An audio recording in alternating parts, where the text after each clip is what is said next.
Hello, everyone, and welcome to our recap of Season 8, Episode 6, the series finale of Game of Thrones. We are here to talk about how this show kind of fumbled at the goal line. And I know there's going to be some people that are okay with it, and most of the action happened this past episode, so we knew this was coming. But it's still one of those things where it just doesn't feel right. It feels like somebody was running down the sidelines with a football, they get tackled to one, they shit their pants, the ball goes flying to the other team who runs it back to win the Super Bowl. And it's one of those situations where, the amount of dissatisfaction that's being texted to me as this review is going on, as I'm talking to people afterwards, as I'm floating on Twitter, as I'm wandering the subreddits, it's kind of incredible for a show that was considered to be the best show ever made.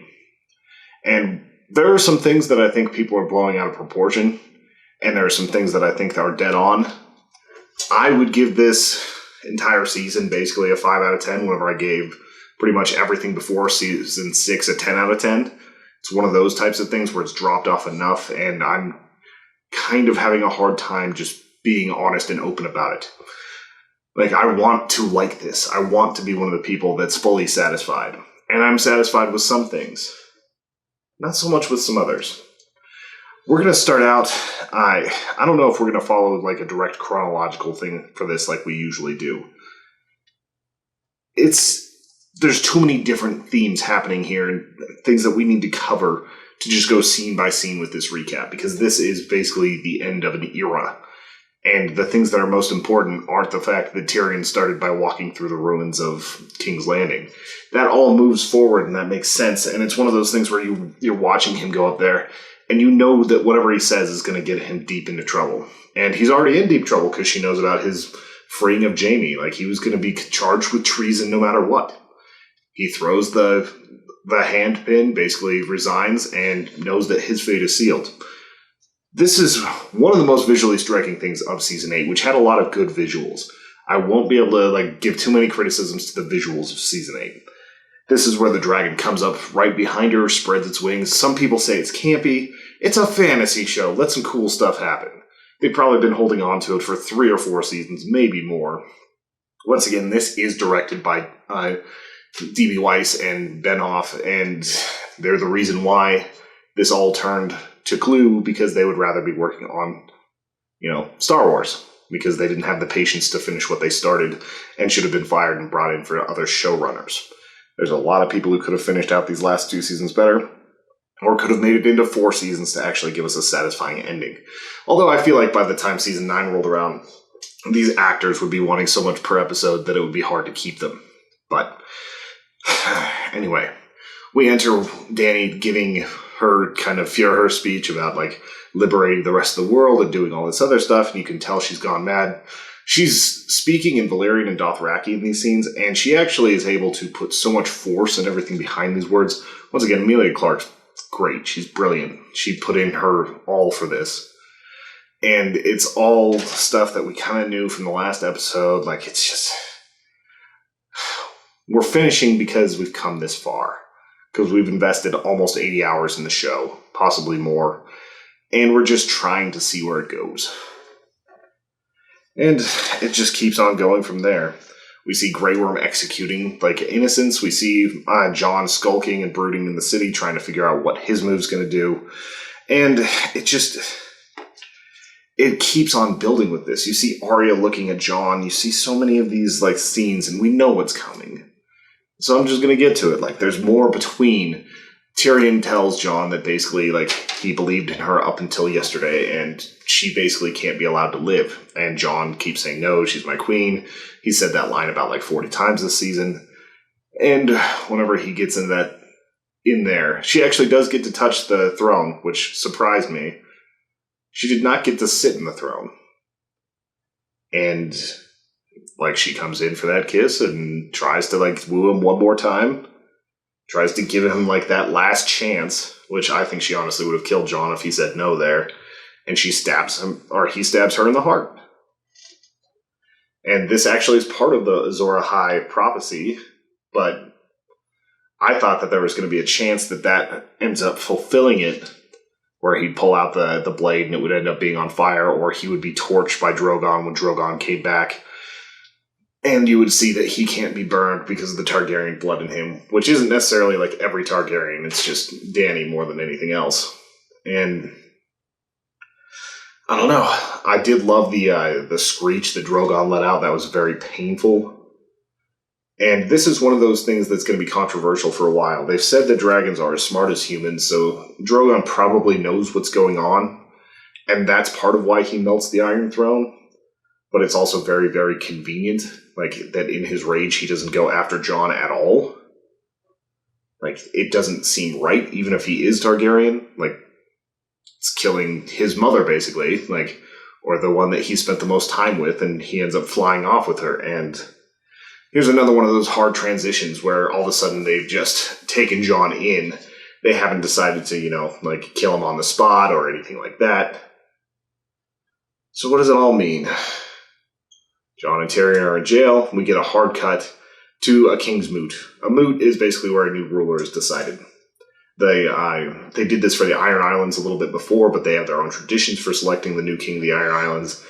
And this scene felt weird, but it was one that I kind of called in the last episode. I was like, it's probably going to be Bran, and there's reasons for Bran. Like, I don't want to discount the fact that Bran did almost nothing this season that, like, we were aware of, other than the fact that he might have basically, like, Doctor Strange this and put everything in motion to lead to this point, because he was afraid of civil war or failure of the Night, losing to the Night Walker, losing to the Night King. Like, all these things he could have set up, but we didn't get any evidence that he actually did that. We don't know if he warped that horse over to Arya. We don't know what's really happened here that he's actually set up. And one funny thing that I saw a lot of online, lots of people were like, wow, I can't believe how, like, attractive the Aaron boy is. It's like the Neville from Harry Potter, where people are like, oh my god, he turned into a snack, etc., etc. That was kind of funny to see for Robin.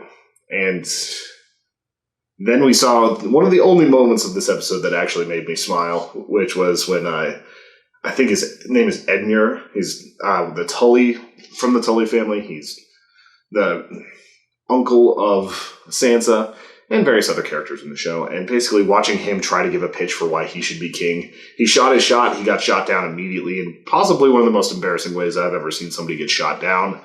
Sansa just tells him to sit down. And he listens. And this is where, like, Sam introduces the idea of democracy, gets laughed out of the room, which was also kind of funny. And then we get the most ironic thing of the show, where the people need a good story. And we certainly didn't get that this season. But we did get Bran on the Iron Throne because he's got a good story. Bran the Broken. Which, I mean, that works. I don't know if he's going to inspire confidence in people because he has no people skills. But at least you can't Littlefinger him. That's the biggest thing that Bran has going for him, is that you can't pull Littlefinger-type schemes on him. It's going to keep his little council very, very honest. Did he earn the throne? That depends on how much he was manipulating things in the background. If he was just a passive observer, he did not earn the throne. If he was putting things in motion through warging, through just putting people in the right place at the right time, which is something that he kind of insinuates when he's talking to Jon, then he earns it. But I don't know if he really deserves it. I'm sure the Vegas odds on him from season 2 onward were fairly low that he would end up on the Iron Throne. But this is what we got. This is probably what George R. R. Martin wanted. And I'm sure in the books it'll make more sense, especially because he does more with his powers in the books. Supposedly. I don't know what to think of this entirely. Like, my initial reaction is like, I called it and I don't feel good about it. And actually, that's my feeling for this whole episode. This is the penultimate end to one of the best series ever, and I felt nothing. I didn't feel anything. And that is really rough for me to say, because, like, I watched Battlestar Galactica, and I wept like a child for like 20 minutes after that episode, because I was sad that it was over, and I thought it was beautiful, and I thought they stuck the landing. I did the same with Breaking Bad. I did the same with a lot of these other shows. Maybe not weeping, but I felt deeply like something had happened. Something had been so good, and I was sad that it was over. But I was glad that the story actually ended where it should have. And I just wanted to feel something. I wanted to feel like the way I did after Hardhome, or even the dejection I felt after the Red Wedding, or so many of these other just parts and pieces of this show that inspired so much. And it didn't do anything. I think that's because I lost so much goodwill after episode 3 here, and really from the start of last season when fast travel got enabled, and like it just didn't feel like they were really putting their hearts into it anymore. And now, like, we know that they were basically looking towards Star Wars instead of finishing the actual series. HBO offered them more, they turned them down. We could have probably, if we would have had 10 episodes for this series, or this season, they probably could have made this taste that we're all feeling right now a lot less. And I don't know what else to say about that. Like, it's not...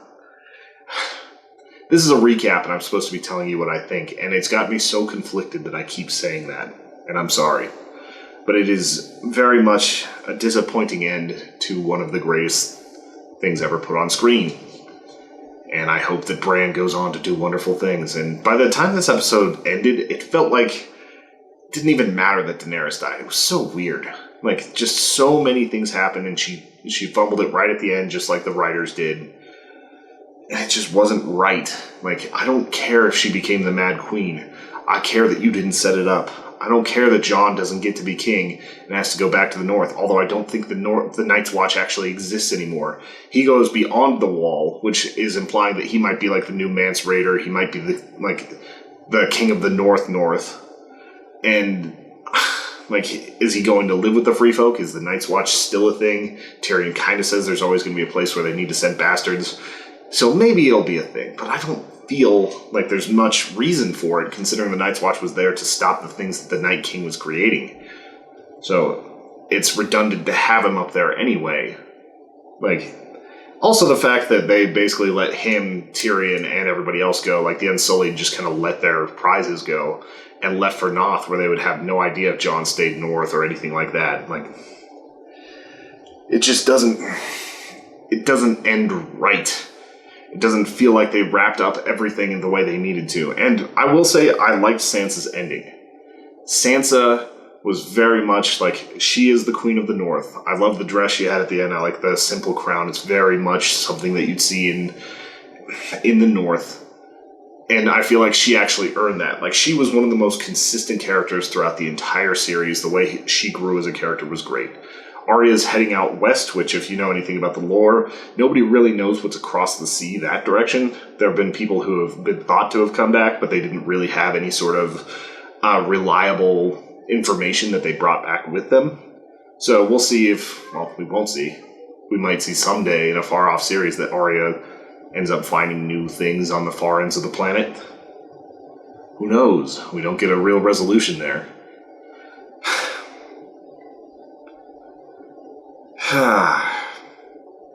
And I don't know. Like, it's just something where, like, the Starks actually got a pretty nice ending. They got to have, like, the North. They got to have the South because Bran is still a Stark. Like, so technically it's pretty easy to be like, yeah, we're going to be our own kingdom. But my brother's the king over there, so we'll be able to, like, have good relations. Like I said, Bran being king, there are some things that make sense. We got to see his small council, which has Bronn on it, who has Highgarden, who got everything he wanted, despite kind of betraying Tyrion at one point. I don't know why they would need a Master of Whispers. Like, that really doesn't make any sense for Bronn. Maybe just to keep somebody as a veteran of it, or see if there's something out of his reach. It's just, there's so many weird things there. But I think Ser Davos earned his spot. Tyrion earned his spot, even though he has betrayed multiple lords and queens and so on now.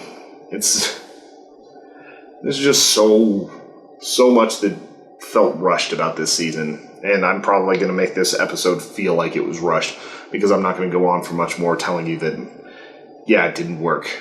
Season 8 should be rewritten, should be redone. There's a million signatures saying so. It's not going to be. We're going to get 3 spin-off shows, 1 prequel, which could be cool. No idea on the others. Maybe we'll see someday the dragon land with her body next to a bunch of eggs, and Dany will be resurrected all Lady Stoneheart style. Who knows? We don't know what happened with Drogon. We don't know what happened with a lot of these people. And it's time to just hang up Game of Thrones and wait for the next fantasy thing to come out, I guess. Like, we never really got to have a great fantasy show until now, at least in my opinion. I'm sure there's some others that I haven't seen, but this one felt like the ultimate thing. It was like basically getting to watch Lord of the Rings for many, many, many more hours. And I loved it. And I still love the series. But it's going to take some time to really trust that HBO has our best interest in mind whenever they're literally letting their showrunners go do whatever the hell they want without coming up with a proper resolution for the series. Like, Breaking Bad got better every season. And Game of Thrones stayed high up until about season 5 and then dropped after that. And without that guidance, they didn't have any idea what they were doing. And it's maddening to me that they went this far. And even if this was the ending that George R. R. Martin wanted, they did such a poor job getting us there that it didn't feel earned in any way. So this series is going to be a cautionary tale on the worst possible endings you can have for a TV show. People are going to be talking about this ending for 30, 40, 50 years because of how big this was to how dead and flat it ended. And I hate that. And I'm still numb over it. Like, I'm sure I'm going to wake up in the middle of the night and be pissed off about it. Or maybe I'll wake up and be, like, relieved that it's over and I don't have to, like, agonize over it. I know that I feel a lot less about this than the people in the salt mines over on Reddit. That place is getting nasty. If you want to see some real salty people, go there. But I want to know, was this a satisfying end for you? Was this what you expected? Was this what you wanted? Is this what you feel like we deserved as fans? Like, I don't need fan service. I don't need that John ended up petting Ghost at the end. I kind of have a paranoid feeling they did that in like the last 2 weeks because the wolf still had blood on him and everything. So I feel like they had to take the model and just, all right, we got to fix this. We can fix one thing before the end of the season. We got to make it so that he gets his pats in because the internet went crazy on us. Maybe. I don't know. But all I know is that this is something that I'm a little bit jaded towards TV shows on. I got so many people into this show. I vouched for it for ages. And then it just dropped off. And I'm sorry for the people that I got into this that had to deal with that. You would have been better off possibly not even starting the show to have it end this week.